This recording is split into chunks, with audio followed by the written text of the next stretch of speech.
ప్రకాశం జిల్లా మార్కాపురం పట్టణంలోని శ్రీ లక్ష్మీ చెన్నకేశవ స్వామి వారి 4వ గోపురాలు రంగనాయక మండపం, ఆంజనేయ స్వామి ఆలయం, భేరి మండప నిర్మాణాల కోసం భక్తుల వద్ద నుండి సేకరించిన ప్రతి పైసాకు లెక్క ఉందని, రసీదులు కూడా ఉన్నాయని శ్రీ లక్ష్మీ చెన్నకేశవ స్వామి ఆలయ కమిటీ మాజీ చైర్మన్ పెనుగొండ కేశవరావు స్పష్టం చేశారు.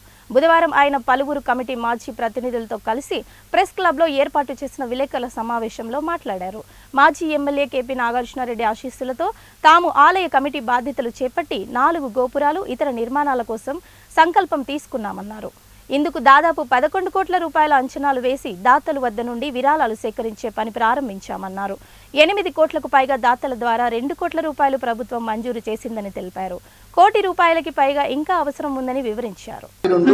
సీజీఎఫ్ ఫండ్తో 1,86,90,976 రూపాయలు, టోటల్ 8,25,29,028 రూపాయలు. దీనికి గాను కాంట్రాక్టర్కి ఎవరెవరికి దేనికి ఇచ్చిందంటే, కాంట్రాక్టర్కు 4 గోపురాలకు గాను 4,96,00,000 ఇచ్చాము. Temple deposit, CGF fund deposit కలిపి 1,81,70,000 చేశాము. ప్లస్ సీజీఎఫ్ కటింగ్ 51 లక్షల రూపాయలు ఇచ్చింది. 4 గోపురాల సంప్రోక్షణ 43 లక్షల రూపాయలు ఖర్చు వచ్చింది. ప్లస్ ఈ మిగతా బ్రహ్మోత్సవాల ఖర్చులు అయితేనేమి, ప్లస్ బేస్ మట్టాలకైతేనేమి, స్టోన్ కటింగులు అయితేనేమి, లేబర్ వర్క్ అయితేనేమి, గుమస్తాల జీతాలు అయితేనేమి సుమారుగా